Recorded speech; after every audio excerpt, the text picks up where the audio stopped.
My pastor back when I was in Maryland, he was a retired military man. We was in the building. The people did give, but where there was lack, he came out his own pocket. You feel me? The majority, to your point, the majority of pastors across America, I would wager, still work a full-time job. Absolutely. Yes. Yeah. My pops worked until he retired. So. Yes, exactly. So and that's the reason why I wasn't upset, because he ain't talking about nobody that I know. Druski won't talk about nobody that I know. But if he was, if he was, I'd be up in arms, and then and then I have to ask myself the question: Why am I up in arms? Correct.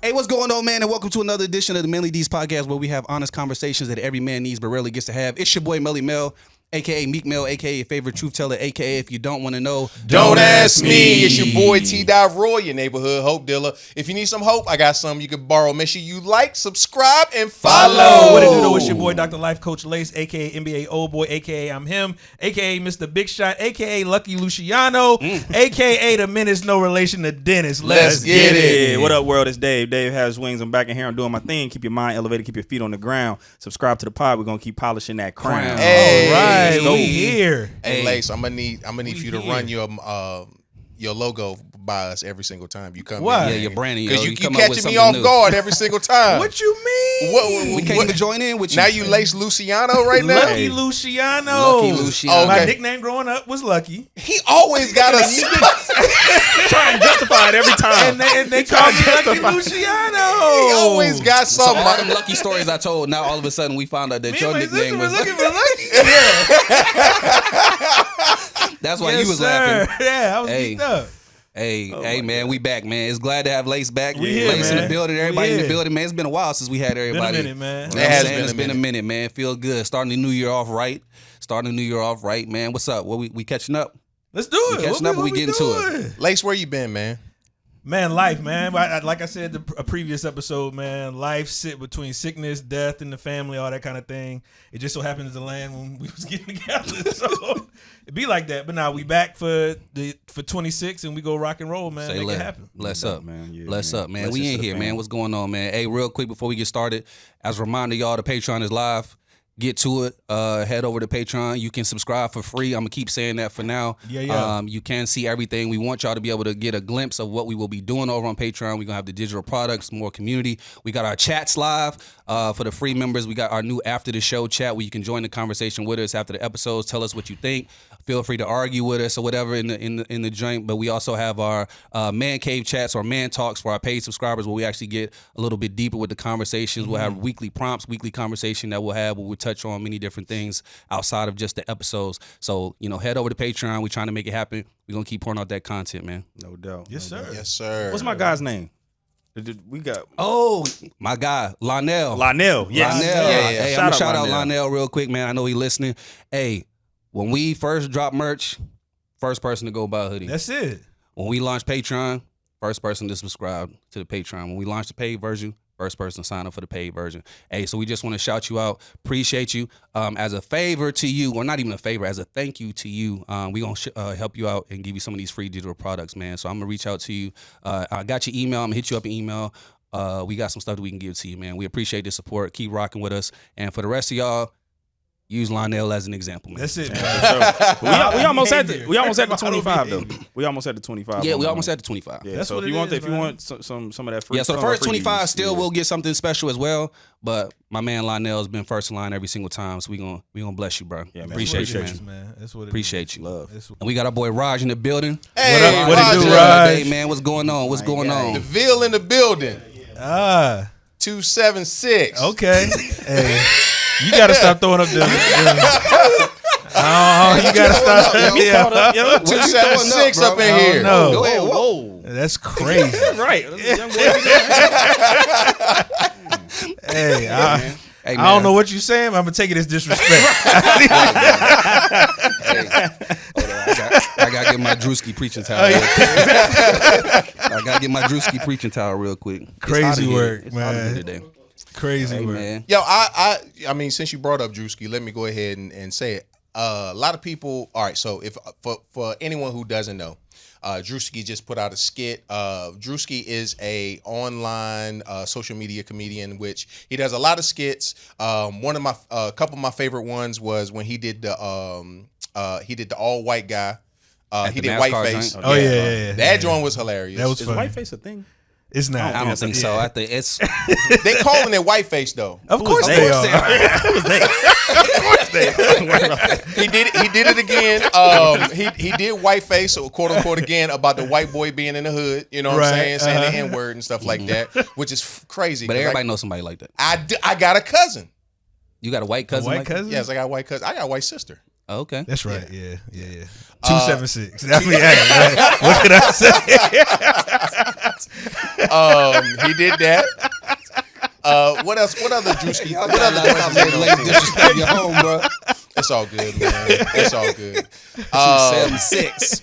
He did that. He's known for doing a whole bunch of skits, and it's just in his recent skit he does one where he is a mega church pastor, and he is imitating or showing what the ugliness of what happens in some of these mega churches, Sure, and such like that. So one of those things that people have been commenting on about him is that he has been imitating Mike Todd. They even put a side by side of him and Mike Todd. That Photoshop got me for a second. I was like, hold on, don't tell me Mike Todd actually wore this blazer. And then he went and got the Temu version. Yeah. Right. And then copied it or And something. see, that's the thing. Like, we've had our comments about Mike Todd. We at least gotta, let people know that joint ain't real. You know what I'm saying? What? Like the Photoshop. Oh yeah, that's not Yeah, real. the Photoshop. Because it looked just It was like, I hope the it's rest not is him, but I real. low-key Right. wouldn't put it past him. right. This AI stuff, man. You never know. never It's know. wild. Bro, you never know. But it can be used. That wasn't me. That was I told y'all about Mike Todd like 3 years ago. Right now, I mean, we're familiar. To put that out there, I told y'all about Mike Todd 3 years ago. Everybody told me I was crazy and that I was gossiping about church folk and I should keep my mouth shut. Now this year, in the year of our Lord 2026, now everybody got something to say about Mike Todd. Now it's cool when everybody else saying it. When I said 3 years ago and tried to put y'all on, ain't nobody say nothing. I wanted to say this. I think he heard you. Who? I think Mike Todd heard you. How I you think think? he heard your criticism along with everyone else's criticism. because he has had a shift. He has had a complete, not a complete shift. I haven't been checking in on him, and that's actually why I think he's had a shift. You think he's had a shift? Because normally what happens is he would do something, and it would be in the social media realm, and we'd be talking about it. But because we haven't seen much of him, I think it's because he's taking a shift, and it's like, all right, I need to get a different approach to how I do my ministry. Oh, so you must not have seen his recent birthday photo shoot then. Oh, well, I'm not worried about now. How was that connected to Exactly. the ministry? But it's all of it's connected. Once you have a certain level of status, especially in the church body, you just got to move differently. We talk about That's that all not. the I time. don't think that's just church. I think that's culture in general. Yeah, But I would I'm agree. talking about especially at church. You just got to move differently in some type of way. Yeah. But I'm saying, like, from the photo shoot, what did you glean from that? I'm just talking about the antics of it. It's nothing wrong with okay. doing a photo shoot for your birthday. Like if Right, you want to okay. take photos for your Okay. birthday, it's Antics like He had like Martinelli's in there, made look like he was popping bottles. You know what I'm saying? Just to still the whole flashiness, the whole thing that's addressed in the Druski skit. Right. I low-key. got you. You know what I'm okay. saying? Like the, okay. I hadn't seen that. the pastor having that level of personality, being that flashy in their wardrobe, designer clothes, Yeah. portraying a certain lifestyle. Like I that's, got you. That's kind of like one of the threads in the Druski. Now hold skit. on, we can't pop Martinelli no more. It looked like you popping champagne. Are you encouraging people to drink? yeah. If it clearly says Martinelli on Apple it, juice. It's just a green bottle. Okay. which is funny because I'm on the other end where I used to be. I used to be on the other end. Sure. Don't cause your no- brother to stumble. Don't cause your brother to stumble. Don't let your appearance be evil spoken of. You know what I'm saying? Don't let your good be evil spoken of, I should say. But I've moved in my maturity of saying, like, hey, cats gotta live. You know what I'm Sure, I saying? feel you. You know what I'm saying? Because I went through a phase where I was doing my Martinelli shots on a regular. You know what I'm saying? I take a black and white photo close up, me with my Martinelli. It's like, hey, I'm popping bottles. I ain't really popping bottles, but I'm popping bottles. You feel me? I feel you. I guess the real Why question can't the is, Christians live? And so that was going to be my question just right now. I don't even think it's about Christians living. I think the question is, why do Christians want to live what they see the world living? Would be the question, because popping bottles is something that we get from music videos and hip hop and the culture and the club scene and things like that. So it's not about why can't Christians live? Why do we want to emulate what we see in the club from a Christian perspective? Well, I think why it's do all I need to perspective. make my Martinelli seem like Cristal or something like that? Right. Yeah. Not that niggas still drink Cristal. I'm just saying, like, Nah, another race what I'm incident. saying? We'll talk Pop about up. that later. Yeah. You know what I'm saying?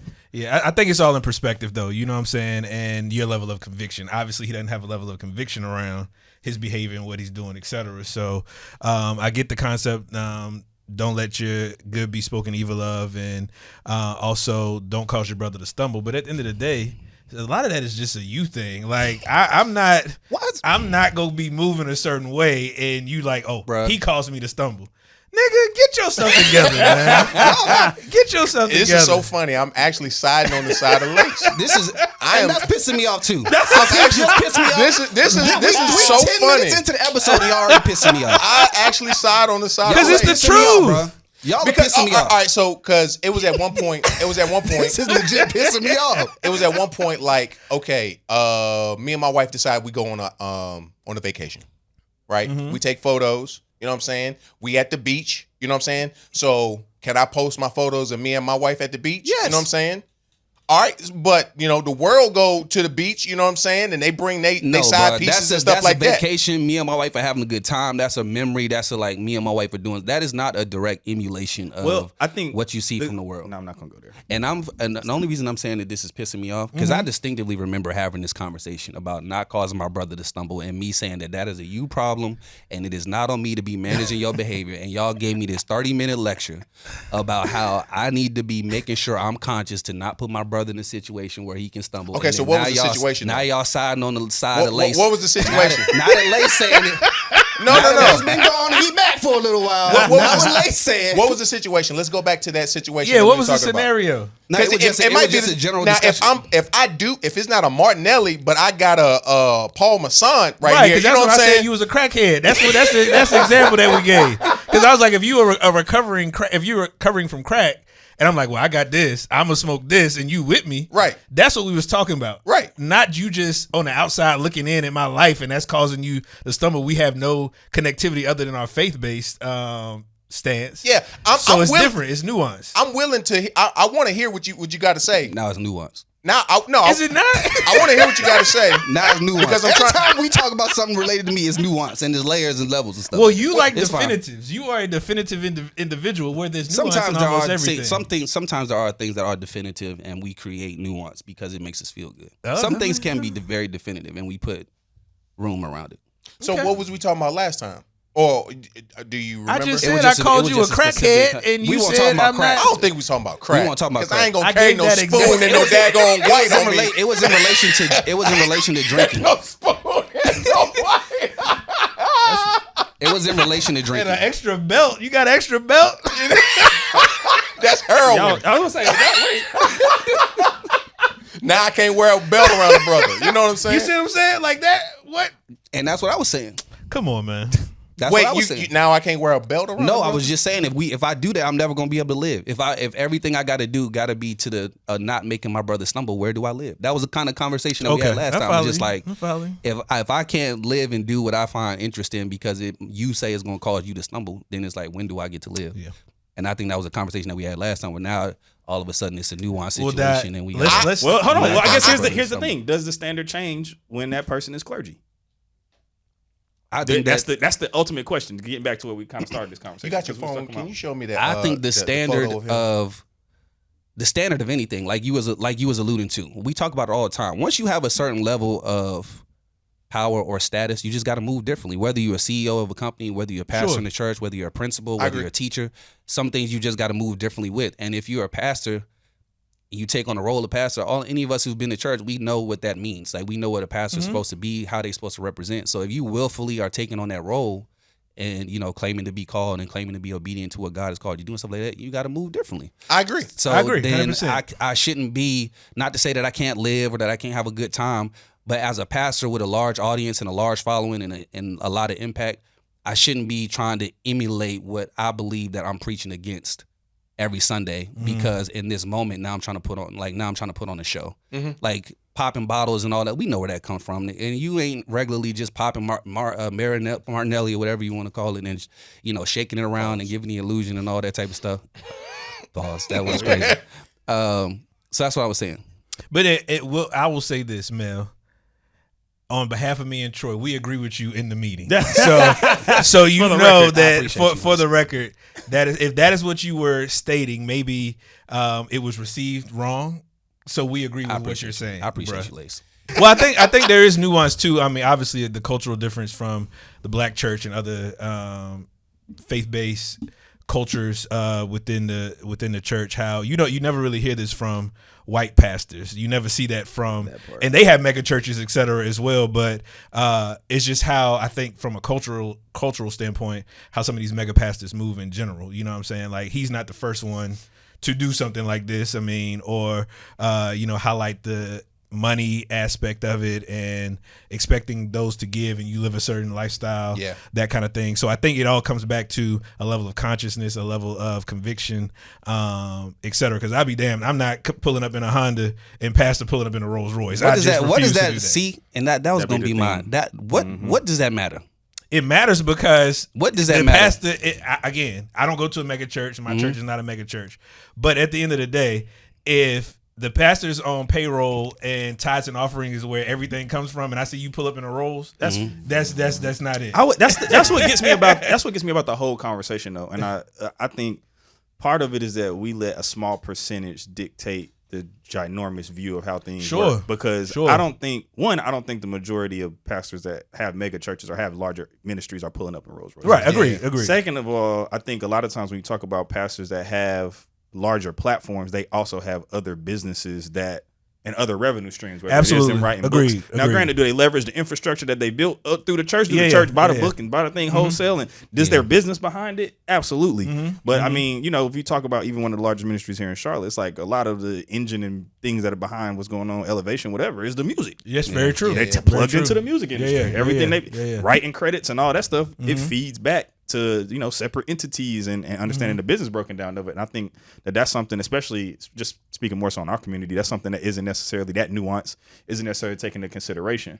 It's always like, well, he must be taking it out the collection plate. Right, This brother might I got have products, some I other got things books, going I got on. music, I got speaking engagements, I got TVs, I write movies. Like, there's a bunch of different avenues for making revenue. Like that people having is not necessarily coming from the church. Not my complaint. It's not even an issue. But a lot of people have that same mindset. Like, why am I going to give to the church? I'm driving a raggedy car. Pastor driving a raggedy car. From the concept of tithes and offering, and we just going to talk about the concept of tithes. Tithes and offering is about me. Agreed. Me and God. God say give my 10th. I give my 10th. He'll take care of me and my family. I give my 10th. The 10th is about me. No matter what pastor do with it, if he crooked, if he take it, if he do something crazy, the 10th is going to come back to me regardless. The 10th don't change because the pastor took it and did whatever he wanted to do with it. Right. So whether I give it or not, it's going to affect me either way. Right. I cannot give it to the church and still have a raggedy car. Well, it's about you holding on to it and still got a raggedy car. Giving it away ain't stop you from not having no raggedy car. So a lot to me is not even about the pastor crooked. To me, that sounds like jealousy. I'm not giving my money to the church because pastor living better than me. So I'm jealous that pastor's doing well. I'm not doing well. So I'm not going to give my money. I'm not going to give my tithe. I'm not going to pour in because I'm jealous of his situation. If I had a nice car, he had a nice car, I would probably be more willing to give my money. Yeah. So I don't even think that it comes from a true concept and understanding of accountability and pastor taking the money. It's more of jealousy. Why do you have that and I don't have that? And because I don't have what you have, I'm not going to seem to pour into what seems like you're more abundant in than me. And to be clear, I was just speaking on the Druski skit. That's not. No, I'm just. But a lot of people. No, I'm saying a lot of. But I do agree with you when it comes to. That's a matter of the heart. Tithing, period, is a matter of the heart. You got to work that out within your connection and conviction. So I do agree with you. But again, as a culture and society, we give from abundance. We don't give from a faith-based walk. And that's where the nuance and the difference is. So I'll leave it at that. I think also, too, he labeled it as mega church pastors. There's some small church pastors that be. Oh, absolutely. Yeah. Okay, so but also too, the majority of churches that function, I want people to know this. The majority of churches that function have less than 100 members. That's true. And the pastor is paying for the church out his own pocket. My pastor when I was in Maryland, he was a retired military man. We was in a building. The people did give, but where there was lack, he came out his own pocket. You feel me? The majority, to your point, the majority of pastors across America, I would wager, still work a full-time job. Absolutely. Yes. Yeah, my pops worked until he retired. So. Yes, exactly. Yeah. So and that's the reason why I wasn't upset, because he ain't talking about nobody that I know. Druski won't talk about nobody that I know. But if he was, if he was, I'd be up in arms, and then I have to ask myself the question: Why am I up in arms? Correct. Am I up in arms because he is actually calling out something that's really going on? Then I need to check my ministry. I need to check, first of all, my heart, then my ministry, to see if we are up to par. Because some of the stuff that he was pointing out, like there are actual videos of pastors on trusts being held from the daggone ceiling. You know, flying through the sky. What's the purpose of you having to do that? You know what I'm saying? Right. It was people zip lining from the balcony to the pulpit. Well, I mean, this brings up another issue with church culture in general, and this is one that's kind of a little bit more personal to me, is that creativity has never been accepted in most church environments. Now that we've gotten to a point where specifically mega churches or churches with resources have upped the production value and they can do certain things, people trying stuff. That's real. And it's never, because it's never been done before, and it's never been appreciated, and it's never been allowed. So like, not to say that I agree with it, or I think you should be having, you got to have Jesus float in for your Easter sermon. But I will say that I think it's an overcorrection where it's we ain't paying musicians all the way through. Okay, now we got to have somebody zip lining in. We got to have make Jesus sure it's on time. I ain't coming. Make sure it's on time. I ain't coming. No, give your gift to the Lord, Lace. What you mean? You don't need drummers and musicians and stuff. Give your gift to the Lord. You are correct. You talking about that on time? Oh, you are correct. But at the end of the day, if there's an expectancy, why do musicians get paid? What do you mean? Why? Why do musicians get paid? Do you realize how much time, energy, effort we have to put? The same amount of time, effort, and energy that everybody else is putting into making sure church flows. That's Sunday. Not true at all. How are the musicians doing more work than most of the other people? First of all, if you really want to crack it open and look at the book, it talks about worship, right? Mm-hmm. Bringing folks into a space of worship and being able to receive a word, etc. So we do a lot, brother. Do the worship is the praise and worship team getting paid on Sundays? I think I will put it here. No, they don't. And they the ones out there doing it. Depends on your church. It depends on church. If they full-time staff, some churches do it depends on the church. Most churches don't though. I mean, so the musicians are getting paid because they playing the keys and the drums, but not all the work, but most of the carry of the work is being done by the praise and worship team. Have you ever been to a church and they sung everything a cappella? Yes. Did you enjoy that experience? My homie was a pastor. Did you enjoy that? Now the foot stomping, I'll get with the foot stomping. Right. But again, what I'm saying is it was all him. That's right. So if you crack open a hymn book, that's different. I'm not imagine saying singing No, there was no hymn book. They was just singing songs with no music. Actually, I think I got the answer for you. Musicians, good ones, are a hot commodity. Absolutely. Well, and because beyond that, I think honestly, it's honestly, and again, I think again, it goes it can go to the creative ministry and the production side too. Yeah. But I think it's a learned skill, right? Mm-hmm. Like if we talking about everything, and especially if we talking about church plant versus established church, whatever. Like I get it. People come in, they volunteer their time. You got to set up, you got to tear down, got to do whatever. Like that stuff is something you can train somebody on. You can't get nobody up there that you know what I'm saying. You know what I mean? That it's a whole like music is a whole thing. If I tell you land on the 1 and the 4 right now, what that mean to you? Exactly. Yeah. So like I was saying, what that got to do with getting paid though? That's my point. There's a utilization of the gift. And I'm being funny and I'm being antagonistic right now, not because I disagree with musicians getting paid, but because no one has a problem with musicians getting paid at church. But everybody has a problem with the pastor taking some bread. No one is mad that people who play the keys. No. No one is mad that people who play the keys and play the drums and do the cameras get money from church. But people are mad that pastors take or get or receive money from church. So what is the difference? Go ahead, Doc. If I may. So going back to the musicians are a hot commodity. what's the difference? Musicians are a hot commodity. They are hard to come. Good musicians are hard to come by, and because of that, you have to do something in order to. I hate to say this, but incentivize, somebody playing at the church, because a lot of people will say, I can't go here because the worship's not good. Unfortunately, a lot of people come to church because the music is a big draw. Mm-hmm. Absolutely. Music is a big draw. And if you have good music, you have I know some people who go to a church that have great music, trash preaching, terrible, trash preaching, but the worship took me in. You know what I'm saying? And it's a lot of people who are moving that way. And so on and so forth. Okay, so that part, and then talking about the pastoral, why people have a problem with the pastor. I think it's just historically people have had issues where we've seen pastors publicly and personally manipulate the church. Sure. Mm-hmm. And I would say that these are bad pastors. These are not good pastors. These are not pastors that I can call my friends. You know what I'm saying? I wouldn't even consider them pastors, to be honest. But and I'll give you that. I would just say they're pastor in title, but not necessarily pastor at heart. There we go. Yeah.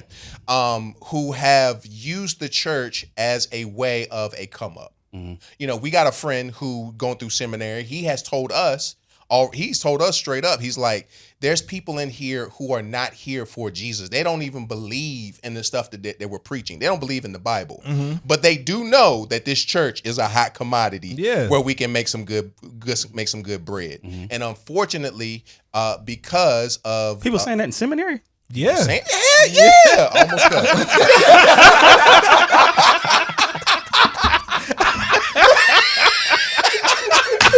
I came out of character for a minute. It took me out of character. About the spirit. Oh man, mad about that. That was the spirit. Righteous indignation. That's right. Exactly. Flip them tables, man. Yeah, there's people in there who don't care about Jesus, bro. They don't. We know that. They don't care about the people, but they do know that they go into this field is going to be a come up. Yeah, but that's where the full-time ministry folk come from. And it's so funny, and I'm kicking myself in the butt at the same time, because there are people who love Jesus, who love his bride, the church, who actually do the workings of the Lord, but they won't step up. And I say that, and I kick myself in the butt, because I feel like I'm one of those people. I feel like I'm one of those people who can actually lead and do well, but for some strange reason, there is just a blockade from me being able to be in this field. And I guess I'm asking for prayer. And I did not mean to talk about that. There are people who are actually genuinely care about the church, and unfortunately they get silenced because there are these big personalities who come up, and people gravitate towards personalities. Sure. Yeah. People gravitate towards personalities versus someone who is like a quality teacher who wants you to know the word and things of that nature, and actually grow in Christ versus making this a big production. Like I said, I think a lot of it just comes down to platform. I think there are way more people out there and way more churches out there that are doing the right thing, taking care of their people, scraping by to do so, making sure everybody got what they need. And I just think those things don't get highlighted as much as the negative stuff gets highlighted. Somebody cheat on their wife, somebody, especially if they got a platform, that stuff is going to be in the zeitgeist. It's going to be in the news cycle. But you got churches out here paying rent, paying car notes, doing all the things, and taking care of folk. All the things. You know what I'm saying? But it don't really get highlighted the stuff as people much. don't talk about. Yeah, that's my personal opinion. Yeah, and for the record, before people clip up and assume what they think I'm saying, I'm not saying that musicians shouldn't get paid at church. That wasn't what I was saying. No, you're making the comparison. Because a lot of people, just like. Well, I think you said two. You said two words that differentiate. You said one getting paid and one taking. Oh, some people don't. But that's what I mean. Some people don't think pastors should have salaries. No, I believe a pastor should have a salary. A lot of people don't. That's what I mean. When a pastor has a salary, people equate that to taking from the church. Right, I got you. I got you. Yeah. The church, whatever. And so it's like, you know how people think that people who are in service should be doing that out of kindness of their heart? Yeah. Nah. Well, how am I you know what I'm saying? Why do people think I feel you. Like, I'm talking about, nurses and teachers, stuff like, people feel like if you're doing something of service, a lot of times you're not supposed to receive anything from it. Like, wholeheartedly. Well, a lot of this comes down to model too, right? Like, it comes down to, that was one of the, why it took me so long to find, just like a church home was just like the model of church. I just didn't really rock with. Right. Like I didn't rock with coming in, like knowing what things were gonna be. I didn't rock with coming in, praise and worship, da-da-da. Like I was looking for something like a different level or a different type of connection. Like I actually wanted to dig into the word. And from my perspective at that time, we doing way too much of this extra. I want to get in here. Right. Let's talk about something. Let's have a connection. Like almost like, and then people like what the conversation that I would have, people was like, well, that's what Wednesdays are for, brother. Come right. Why don't you come to midweek? Come on. And I'm like, bro, like, I like Wednesdays. You know what I'm saying? Like I was like, bro, if that's the case, I'm looking for a church where every Sunday feels like a Wednesday. Sure. You know what I'm saying? Because I'm not here for where I was at in my walk at that point. I'm not here for the show. You know what I'm saying? I'm not here for all the extra pieces. I've grown and kind of added as I've leaned into my spiritual practice more over the last 2 years and kind of grown. I've starting to see value in finding other artists and music and things like that, and starting to see how those things can influence and be a part of the totality of your walk. But at the core of it, I was reframing so much in my faith at the time. Like I'm like, bro, I'm trying to get to the chicken. Like I ain't trying to forget the size. Let's get to the chicken. Let's talk chicken. Yeah. You know what I mean? Sundays should look like Wednesdays, but on Wednesdays I get to talk back to the pastor. Exactly. Right. And I like Wednesdays more than Sundays. Well, see, that was the thing. Honest with you, I've always liked Bible study more than Sunday service. Because if you up there saying something, I gotta ask a question. But that was the thing. Like I was on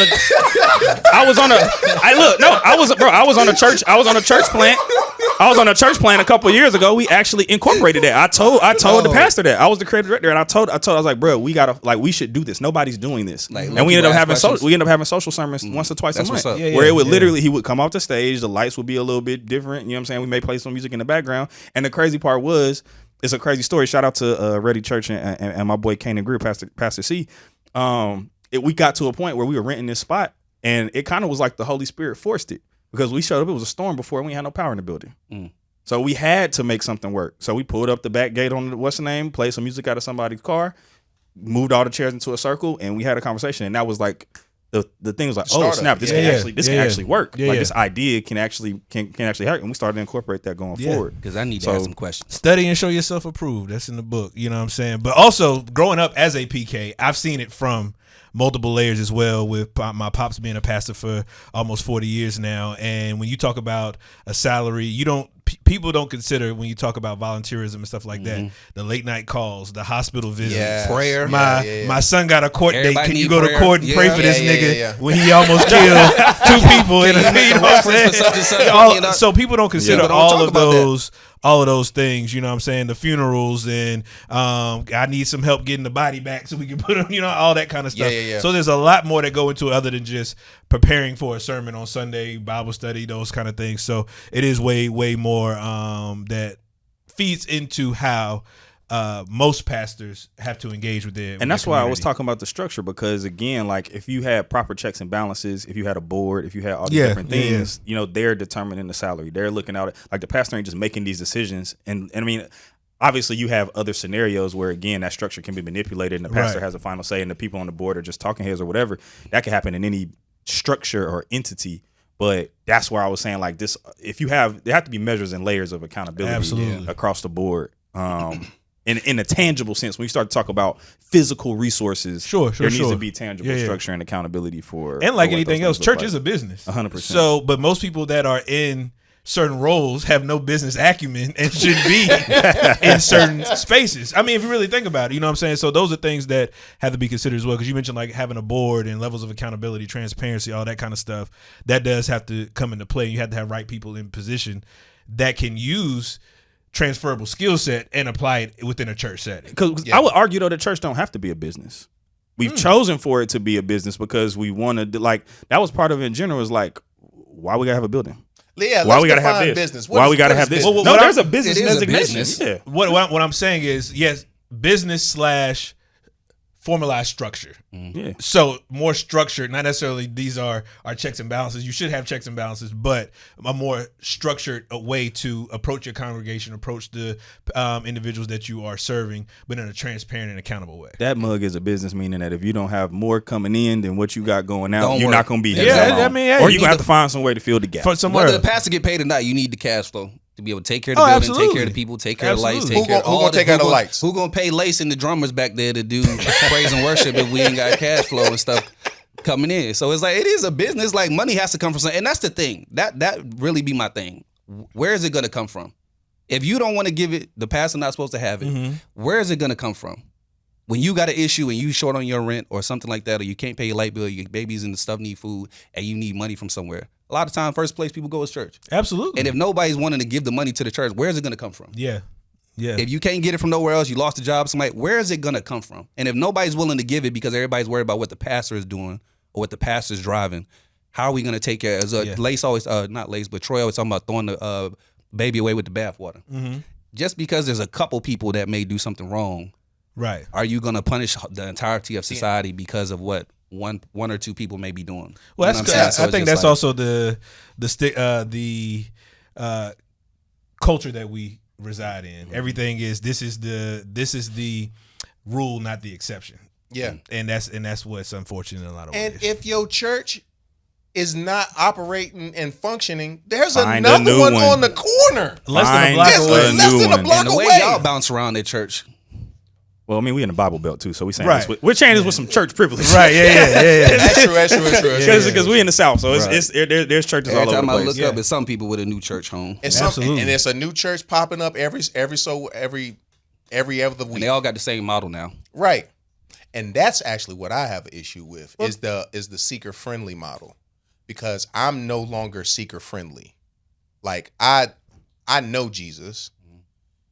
I'm looking for building and community second. I know that sounds kind of backwards, but I'm looking for the word first, community second. That's what you should be doing though. But I know a lot of people who are looking for community community first, and Bible don't even have to be there.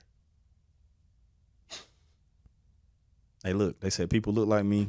You my Bruh. age bracket, the music good. I was We trying in to there. decide if I was going to talk about it. I was trying to decide if I was going to talk about it because that was where I was going to go with this conversation, and I didn't know if we wanted to go there or not. We might as well. We talking about it, but that is like, so it go back to like the whole Druski thing, like the being up in arms, like people being up in arms about the skit, like he's making fun of church, he's making fun of Christ, he's doing all these things, whatever, and I have a strong belief that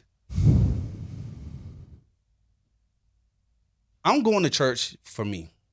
When I go to church, I'm going because I'm trying to improve my relationship with Jesus Christ. I'm going because I'm trying to build myself. I'm not going to church worried about what Lace may be doing. Amen. Worried about what the pastor may be doing. Worried about what Troy or Dave got going on. When I go to church, I'm not coming to church looking across the pew at what other people have going on. That's not my concern when I come. When I show up, community is not first on my list, like what you was talking about. I'm not coming here to be in communion with nobody first. That's not what I'm coming for. I'm coming because I got something internally that I'm trying to work on, that I'm trying to fix, and this is the place I feel like God has brought me to have that taken care of, to be shepherded and be led. That is like my first thing. So I look at the pastor first. How is the pastor? Does he have characteristics that I feel like I can emulate? Does he have things that I can admire? Is he living the word the way that he's saying that he's living the word and standing up there? I'm not coming to church worried about the people who are across the pews and across the rows. And I feel like most people are more concerned about the people that are in the rows than they are about themselves and what they actually come to church for. Yeah. And that's why you're so frustrated. And that's why and I'm not minimizing church hurt, because there are some people who have had legitimate And it's hurt, genuine. legitimate hurt in the church. But there's some other people who just snatching church hurt because they had a inconvenient experience that was probably justified. If we being honest, maybe you wearing something a little too revealing and you at church. Someone asked you to cover up. Now you talking about you got church hurt. This church rude. This church mean. You're sagging your pants when you come in. Elder asks you, hey brother, we in church. Can you at least pull your pants up for a little while? Yeah. Now you got an attitude. you got church hurt. Right. I ain't coming. This is why I don't come to church now, because I can't have my butt cheeks out while I'm at church and stuff like. So it's like I feel like people are just so focused on what's going on with everyone else than themselves. When you come to church, you're supposed to be there for yourself. Not necessarily only for yourself, but you're supposed to be coming to get yourself right. Then community and all that should be secondary. But a lot of people are coming more so focused on the external in the community than they are what actually is supposed to be taking place at church. And I feel like that is where a lot of this outrage comes from. That's where a lot of this back and forth about what the pastor got going on versus what they got going on and giving my money and all that. If I give my tithe, if I give my offering and he drive out of here and whatever he drive out of here in, if God done already told me what he gonna do for me and bless me with whatever money I do, That's all I care about. Sure. I'm not worried about the rest of that stuff. But that's a lens of self-awareness that many don't have. You have to be self-aware of who you are and whose you are in that, because as the book tells us, join together with like-minded believers. If I don't know what you believe, then I may be focused on some of those outside, external type things. But I think that it is a interpersonal relationship, and that's why we often say, I may be an acquaintance with, but I don't know him or them in that way. So being able to have that realization is key. But again, self-awareness in that regard. So why was you hesitant to go there? Well, I just know because I think that was a solid statement. People can get sensitive when you're talking about certain things, especially when it comes to faith. Not because church is supposed to be a space of community, obviously, for a certain fellowship with non-believers, believers and stuff like that. But it's just you can't never really tell somebody they're wrong in how they practice their faith. You can't never really tell somebody they're wrong in how they approach church, or what someone else may experience, or different things like that. So when I say like it could have been a sensitive topic, it could have been a sensitive subject, you never know what somebody was dealing with before they got to church. Or what they may have experienced in church, or why they may be approaching church the way they have approached it, or what their thought process is, which is why I said I didn't know if I wanted to take it there. You know what I'm saying? Because this is I'm using a broad generalized statement or whatever, but I do think it happens more often than not that more people are concerned with the people at the church than they are actually concerned with developing their relationship. And we agree with that. There's nothing wrong with saying that. And I think a lot of that too is just that's a part of church culture.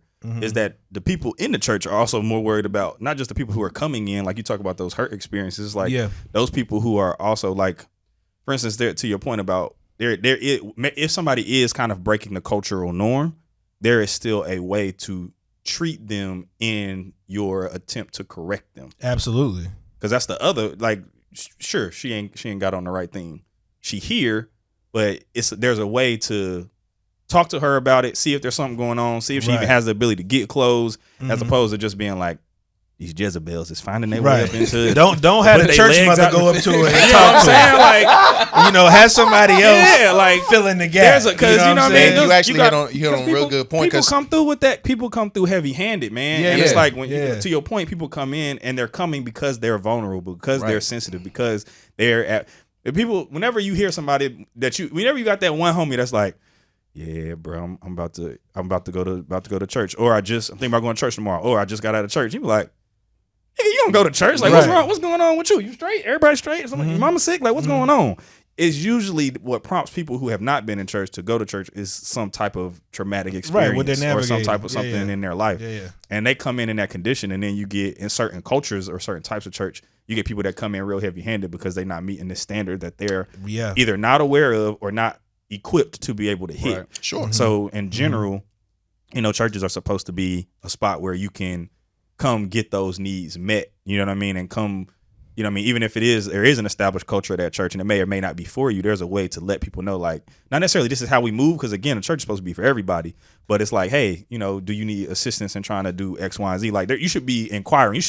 You should diagnose before you prescribe. Absolutely. And people that don't happen in church culture a lot. People just kind of make a lot of assumptions in traditional church culture, I should say, and in more conservative environments. I think now that we've moved into more of a kind of like open, kind of this more like, to your point, maybe it is seeker friendly model.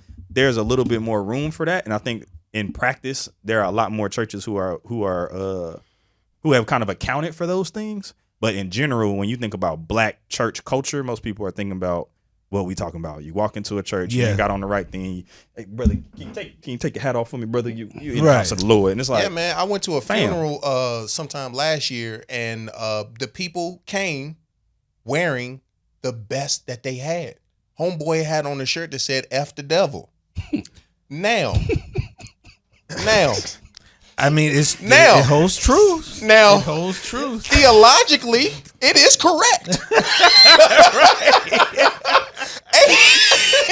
and it might have been the best that he had. You know what I'm saying? You know what I'm saying? And so because of that, I'm like, hey, brother, I love the I didn't get a chance to talk to him, but I'm just thinking if I interact, once again, this is a funeral, and I don't know how you related to the person, who's here, but I'm like, if he was in my church and I have approached him, I was like, hey, bro, I love that message. Tell me more about it. You know what I'm saying? And we can build from there versus judging, you know what I'm saying? In the sense of, you know what I'm saying? Yo, if you Troy being the oddest Right, places, because bro. where in the world? It was the full spelled Listen. out, or did it have like F star? No, That- that sound the like scripture- 276. That's definitely Whatever you Scripture did, say. that's definitely all that. First of all, I was in North Carolina. That's the first thing. Hey, look. Second of all, What part? So we the don't go Bible there. say, "Go ye therefore." Yeah. So sometimes you're gonna be in some nations That's true. that have some interpretations of things in Cash which your net. cash your net. That's true. That's you know what I'm true. saying? And so, and that's the reason why I'm agreeing for with sure, you. for sure. I'm agreeing with you because you never know someone's story. Yeah. And I think in our community, oftentimes we assume the story before we actually get to know it. Absolutely. And going back to what you were saying, Mel, this actually ties in.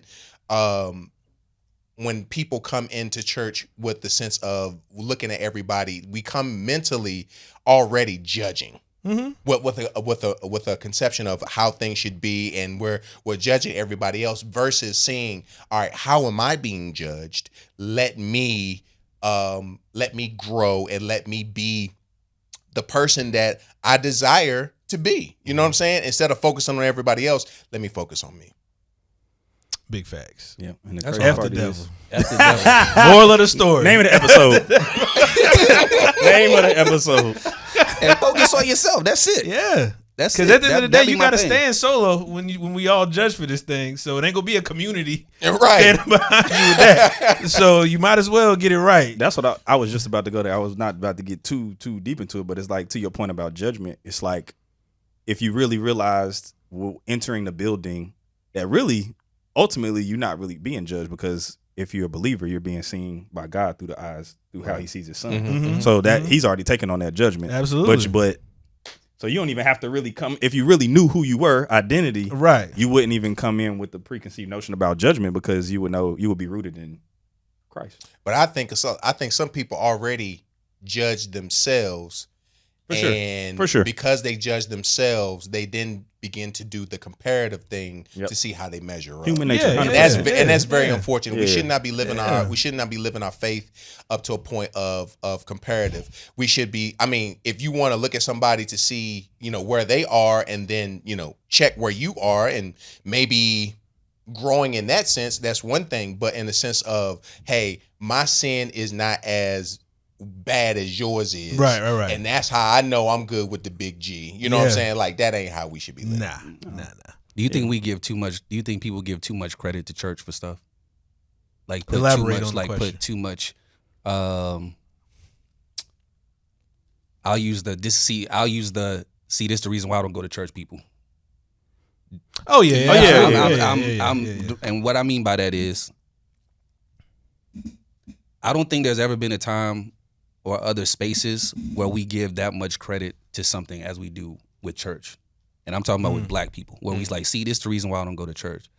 And it's always relative got an to, example you know what I'm once you saying? It's finish. always relative to, like, when they see, oh, such and such did this, Right. and they happen to be a Hell, you pastor go or to someone work in and you church. hate everybody Right, there. That's exactly what Still show up. that's exactly what I'm talking I about. was waiting for Mel to finish, And so I that's can what- take the exactly same. what But that's I'm talking about. the connection I was gonna make. The other example I was gonna say is like, that's all your serial entrepreneurial people like that. See, I could never work a 9 to 5. Right, Ain't nobody yeah, gonna tell me. yeah, Those are yeah. the only two groups that I think are kind of comparable in that sense. See, that's why I'm going to church. See, that's why I don't work no 9 to 5, bro. Yeah. That's why I'm going to the office, That's bro, exactly why I 'cause- don't go to church. That's exactly why I don't go to church, bro. I like when you was in school.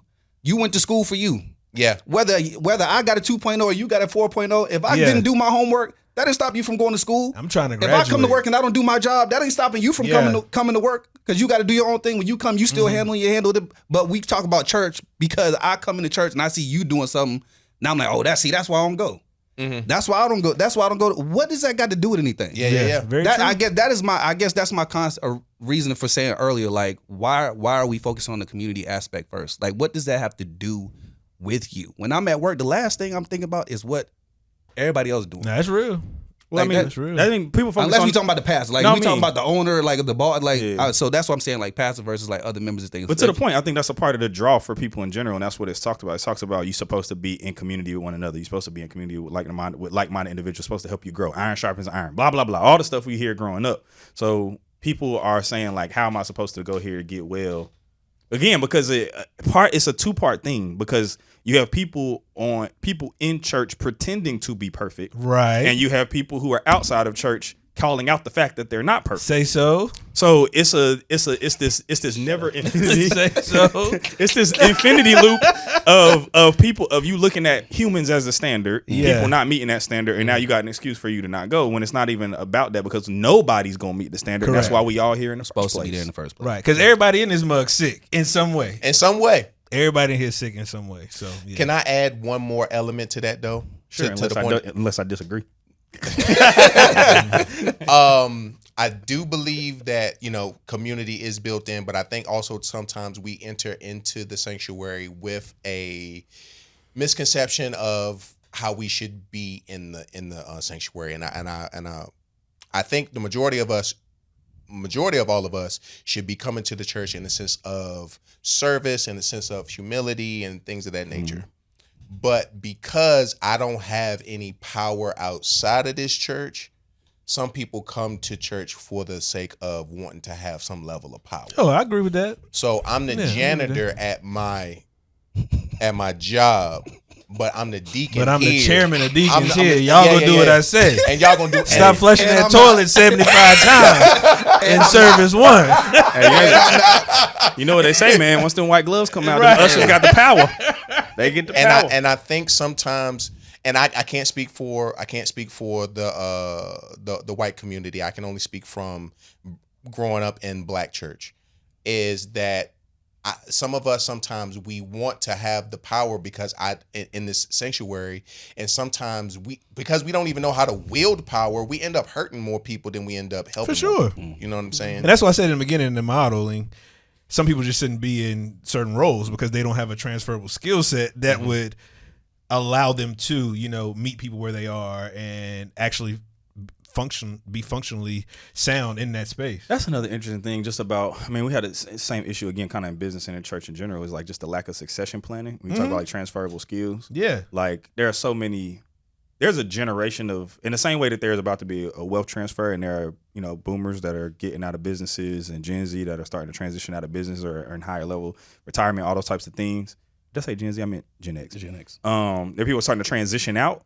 There's going to be a generation of churches that just flat out die. Oh, absolutely. Because they have COVID not, showed that. Yeah, because they have not evolved in any way. They don't want to. They want to keep people in their box. They want to, and it's crazy because for every church that's dying, to your point, there's a new church that's popping up. Right. When we could be preserving this institution if we were able to kind of link arms between intergenerationally, and we didn't let the different culture's gonna shift. Not everybody want to wear a suit every Sunday, and I'm that's not wearing a okay. suit every Yeah, I ain't wore a Like, suit. I ain't wore a suit And that's forever. and that's okay. Yo, Church, rather.